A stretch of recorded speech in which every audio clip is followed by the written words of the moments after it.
Day. I hope you didn't get washed away on the way here. We brought some friends with us. Well, we didn't bring them with us. We met them here. They came from England. We came from Colorado. So we came opposite ways around the world. But Pete and Diana Butler are used to wet weather. They live in London. Pete and Diana are long-term friends of ours. In fact, I met Peter first the night I came to Christ. I think we were working in 1966.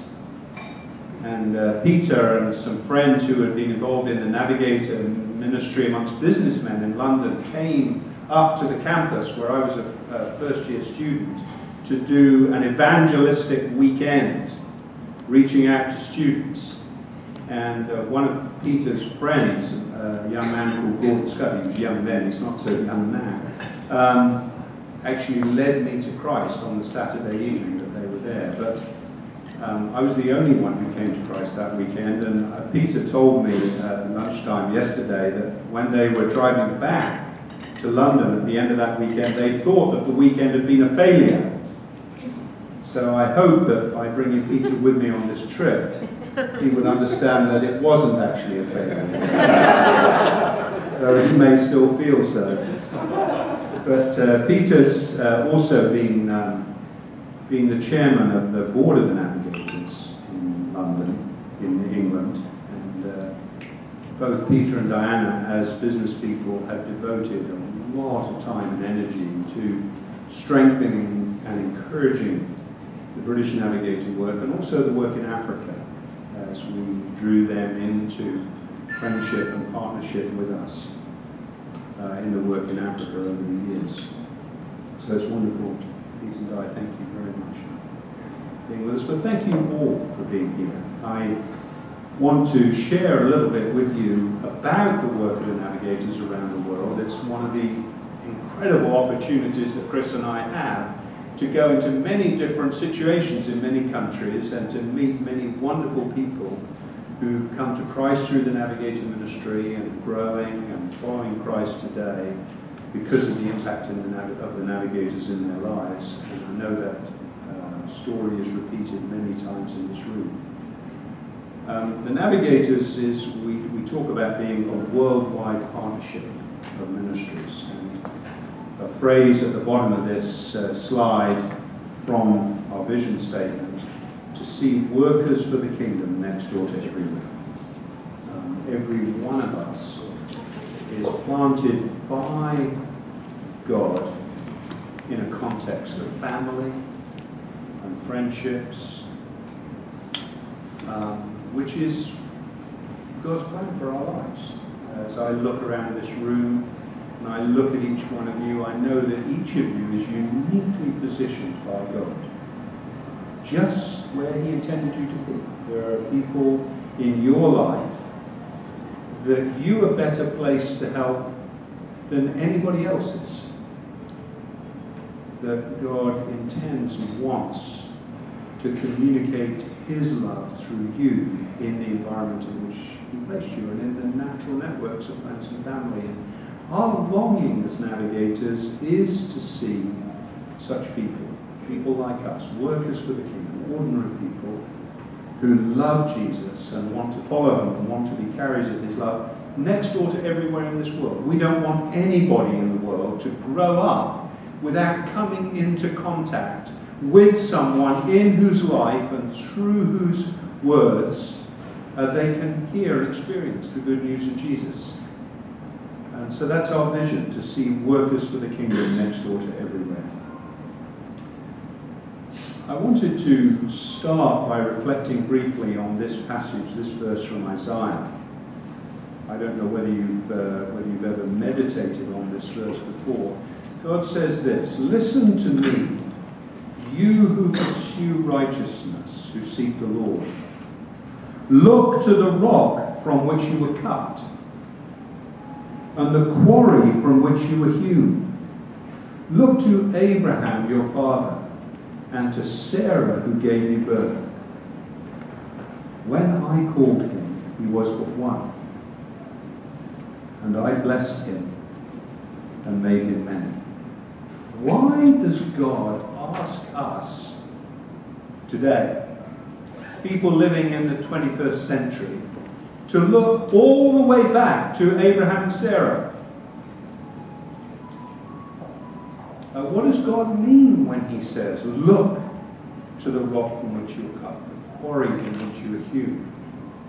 Look to Abraham your father and to Sarah who gave you earth.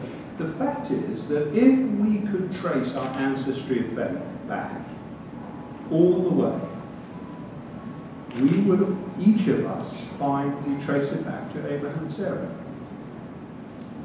I was talking a little bit over the tea here about remembering my own spiritual ancestry. I told you about the night I came to Christ. I was recalling who it was, the other student who invited me to that meeting the night I came to Christ. And we were talking about the fact that I, last year, met the person who discipled the student who invited me to that meeting the night I came to Christ, following up. And I know that man's name was Ron. He worked in a drawing office in a big engineering company, and he became my spiritual grandfather by discipling the person who worked on the drawing board next to him. And I know that Ron came to Christ through another man who'd come to Christ through a Billy Graham crusade. So I can trace my spiritual ancestry, as it were, back through 3 generations, but I have no idea where my spiritual heritage goes back beyond that. But I think one of the things I look forward to when I get to heaven is maybe being able to trace my spiritual heritage all the way back and sort of find out who was in my spiritual ancestry. Maybe there'll be missionaries or martyrs back there, and I'll be able to trace it all the way back perhaps to an apostle, maybe the apostle James or Peter or John. But ultimately, if each of us trace our spiritual ancestry all the way back, we would trace back to Abraham and Sarah. That when God invaded our world with his intent to bless people in every nation, he began with one couple, ordinary people. It may come as a shock to you, but Abraham was not a Navigator staff. It's sort of, good for us to remind ourselves of that. He wasn't even an ordained Baptist minister, or a Presbyterian, or an Anglican. He was a farmer, a shepherd, a nomadic shepherd. Most days when Abraham got up, he didn't start with sort of preparing a Sunday sermon. He went to work looking after his sheep. And my guess is that if we could go back sort of 3,800 years and watch Abraham and Sarah in any given day and see them living their lives, going into Sodom to maybe get some repairs for their pots and pans, or sorting out an argument between their sheep or goat herders, or seeing Sarah trying to repair a tent, or we wouldn't look at what they were doing and think, boy, that is going to change the world. And yet the world has been changed through their lives. Why? What is it about Abraham and Sarah that God wants us today to look back and remember them and see them as the sort of rock from which we were cut and the quarry from which we were hewn? I mean, in many ways, I think as we look back to Abraham and Sarah, the first thing that strikes us is that they were believing God for a child, and Sarah was barren. So she was physically incapable of doing what they needed to believe God to do, to use them in the way that in their lives God wanted to use them, to lay the foundations for the future. So often I think we look at ourselves and we think, me, God using me, but there's this about me and there's that about me. But I think looking to Abraham and Sarah reminds us that God doesn't use us on the basis of our natural gifts or abilities. The thing that made Abraham and Sarah foundational was simply that they trusted God and tried to walk in obedience to Him. They had faith in the promises of God. And this is an example that all of us can follow. Looking back to Abraham and Sarah reminds us to think small. While he was but one, I called him.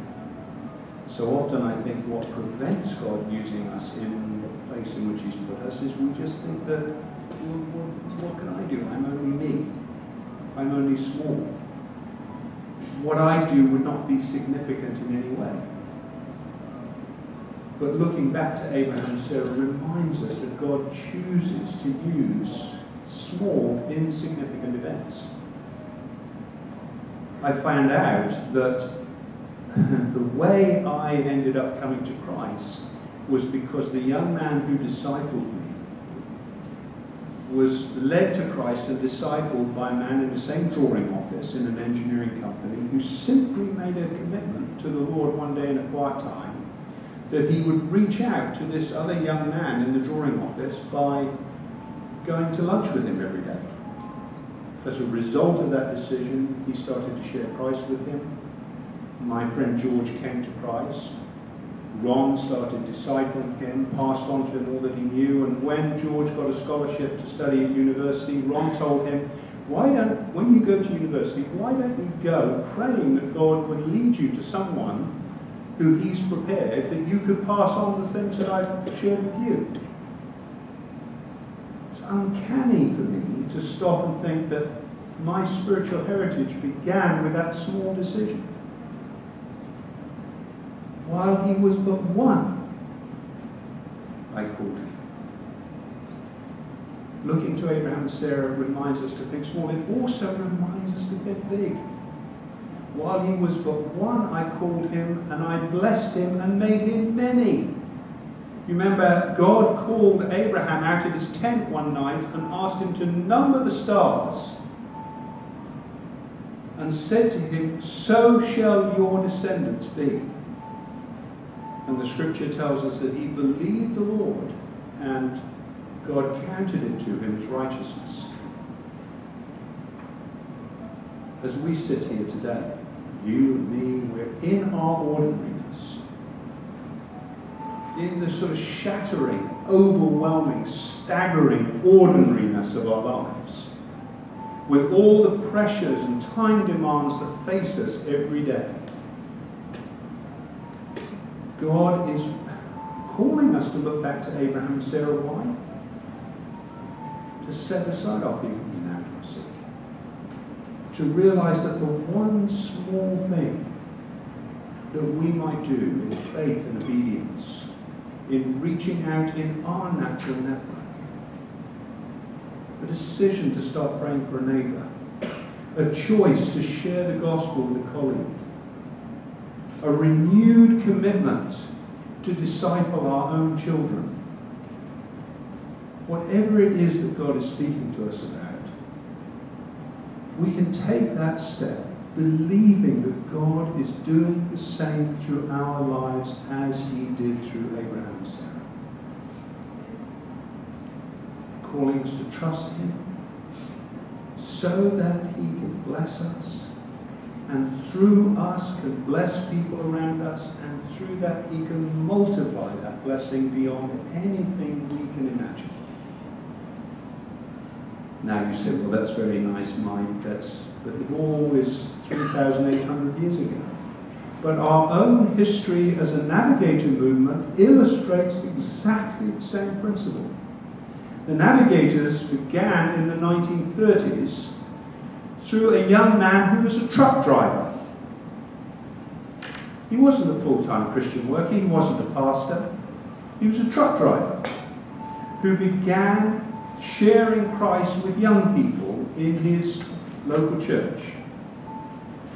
And as a result of that, someone who lady whose, I think, nephew or son had gone into the American Navy to save money to go to Bible college, and had begun to drift spiritually with the influence of non-Christian friends on the ship that he was posted on. This lady heard about Dawson Trotman, the founder of the Navigators, and put Dawson in touch with her, I don't know, there was a son or a nephew on the ship whose name was Lester Spencer. And Dawson started meeting with Lester Spencer to encourage him spiritually. Dawson wasn't trying to found the Navigators. He was just responding to the request of a lady to reach out to a young man whose ship happened to be based in the same, in the port where Dawson Trotman was living, Long Beach, California. And at that point, Dawson had moved on to managing a gas station, or as we would say as an Englishman, a petrol station. As a result of Dawson discipling Lester Spencer, Lester started reaching out on his ship. And after about 3 or 4 years, there was a small group of sailors on that battleship, the West Virginia. This I got from a Christmas card.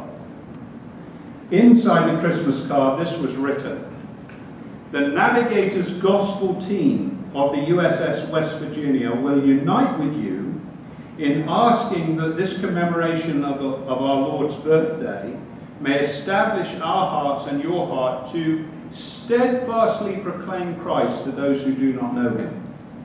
The man in the middle of the back row is a man called Jim Downing. He's still alive. He's 99 years old. He's the one who gave me this photograph. He can remember when Lester Spencer invited him to Dawson Trotman's house in 1933 in Long Beach, California. Jim was not a believer, but he'd been given a Bible by his parents when he joined the Navy, and he didn't read it, but he used it to keep his money, because he thought if anybody goes to his locker, they wouldn't go through his Bible to steal money. And Lester Spencer, the young man that Dawson Trotman discipled, saw Jim one day putting money in his Bible, and he said to him, "You know, Jim, you can do more with a Bible than put money in it." And Jim was a little bit taken aback, and Lester said, "Would you like me to help you show you how to read the Bible?" And Jim agreed. And 2 years later, Jim Downing became a Christian. Lester Spencer, Jim told me Lester Spencer took Jim to Dawson Trotman's house one night, and Jim hated it and didn't want to go back. Now, in my story, the first time George Howard invited me to the home of a Navigator staff couple, I came to Christ. Maybe that was because of Pete's prayers. But that didn't happen that quickly for Jim Downing. So in these very ordinary events, among these ordinary young men, God began something that's now touching people all over the world. I asked Jim Downing, what is it like as you remember? I showed Jim that I was going to show you this picture, and I asked him for the names of the other men, and he could remember all the names except the name of the man in the middle at the bottom. He couldn't remember that name. Now, 99 years old, I thought it was pretty impressive. And I asked him, what year was this? He said he thought it was 1937. So 2 years after Jim had come to Christ. What's it like for Jim Downing to be able to look back and remember when all the navigators in the world was a small group of men who took the name the Navigators on this battleship because they were trying to navigate through life with Jesus as their captain and the Bible as their chart. And now Jim can look at a worldwide partnership with many thousands of labourers all over the world, served by close to 5,000 staff of 70 different nationalities, ministering in 105 countries, with a vision to see workers for the kingdom next door to everywhere, all tracing back to someone one day seeing a friend put money in their Bible and saying, can I show you what else you could do with the Bible and keep money in it?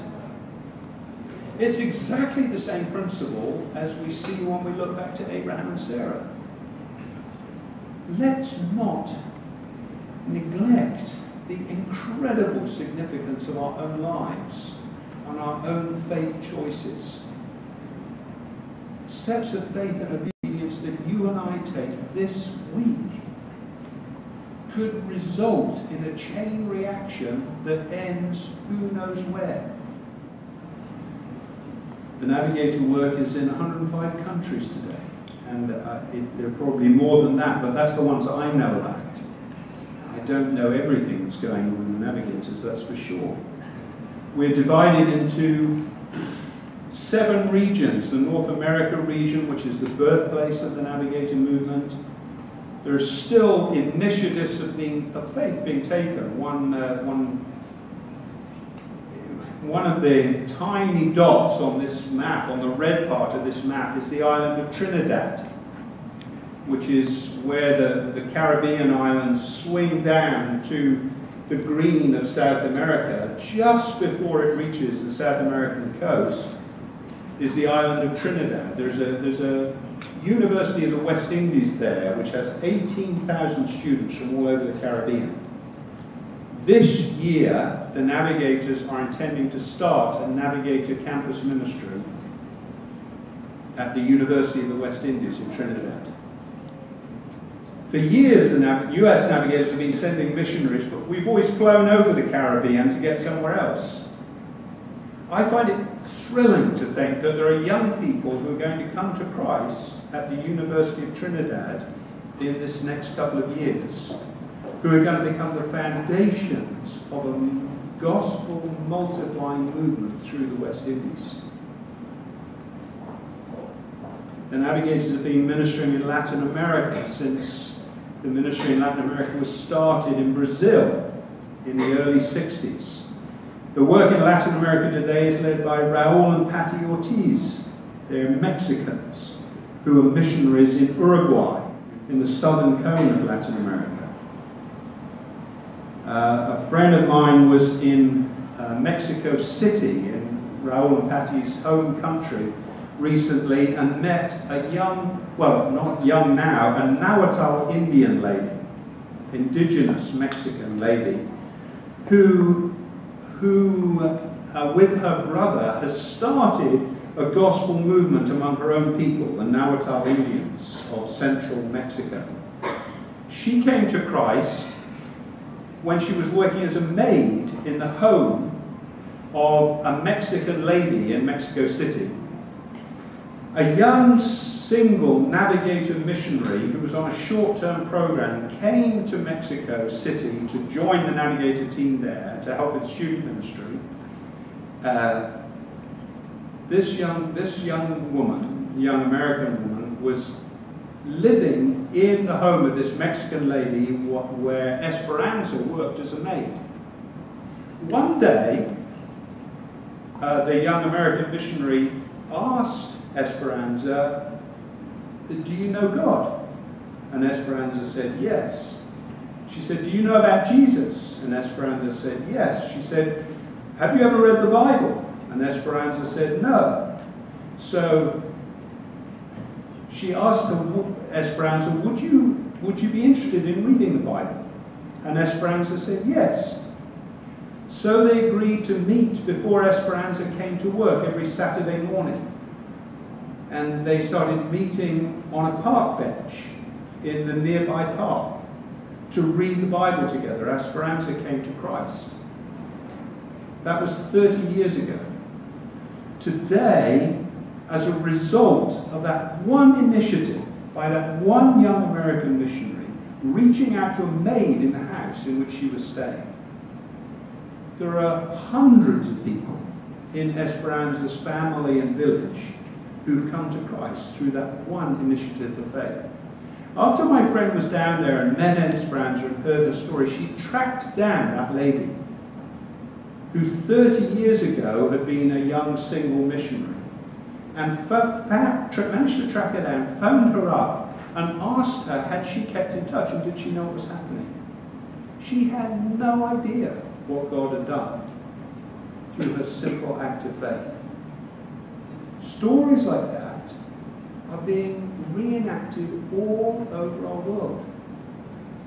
And mostly the influence of our lives is hidden from us by God's grace.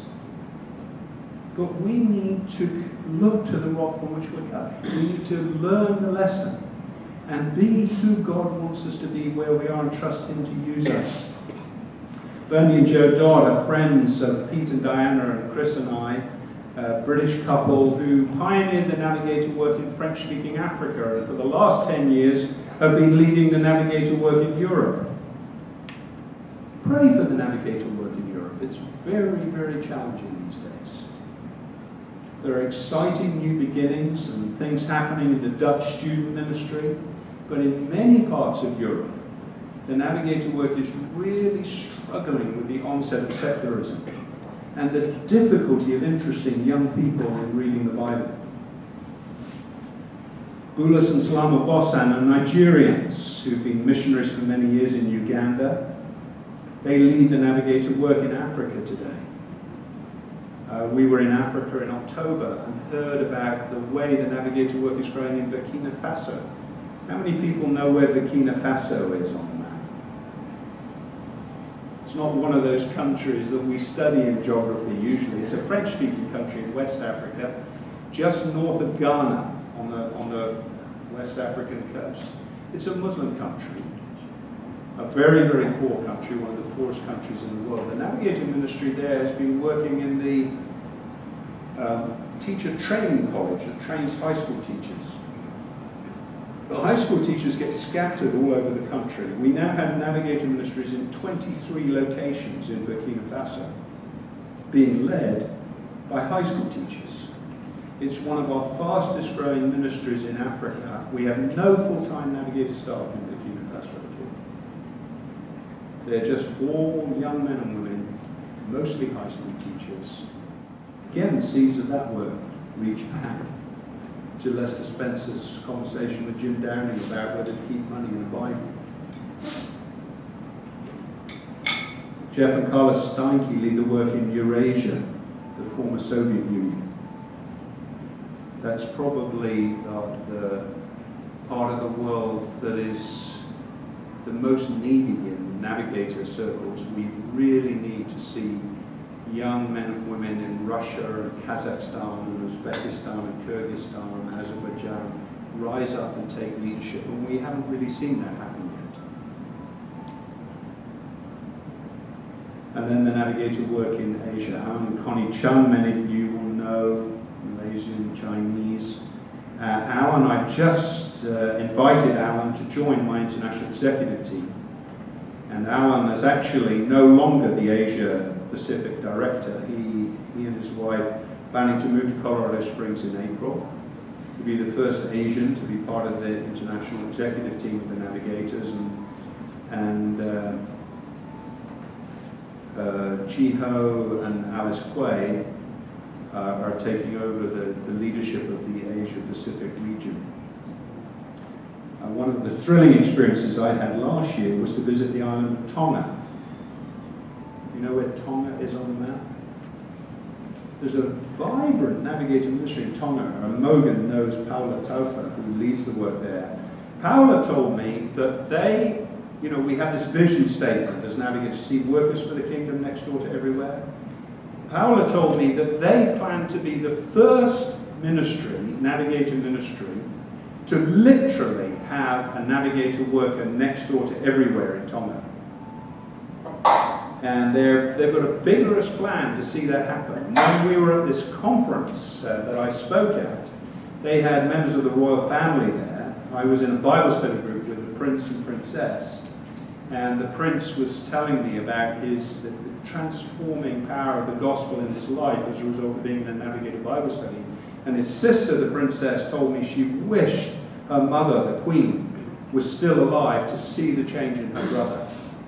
At the same conference, sitting, with the prince and princess sitting somewhere here, and over about as far away as Mogan is, over there were a group of men, Tongan men from the prison, from the maximum security prison. Drug dealers and one, I think, a convicted murderer who'd come to Christ through the Navigator ministry in the prison. All in one meeting. I don't know that Dawson Trotman ever had heard of Tonga. Certainly knew where it was, and yet God is in the multiplying power of a simple principle with which we started. Today the gospel is touching people in prison and in the royal family in Tonga. As a result of the multiplying power of the gospel being shared through ordinary people who will reach out and trust Him. Well, that's a quick overview of the Navigator work and our leaders around the world. And Chris and I have the privilege of working with a wonderful team. We call our international executive team, which, as I said, will be joined by Alan and Connie Chung in April when they move to Colorado Springs. And it's our privilege to serve people like you, whose lives have been touched by this Navigator movement. But we are not the leaders of the Navigators. Sometimes I'm introduced and it sounds as though I'm the leader of the Navigators, that I'm the person. It's not the people in these photographs who are the leaders of the Navigators. It's people like you who are the leaders of the Navigators. We're the followers. Our job is simply to follow you where God has placed you and encourage and support and sustain you. But the forward movement of the gospel, touching lives, bringing the blessing of Christ to person after person and family after family and community after community, that's not possible for people like Chris and I, or Royston, or Doug and Joy. It's people like you. Our job is simply to serve and encourage you. You are the leaders of this movement. You are the cutting edge.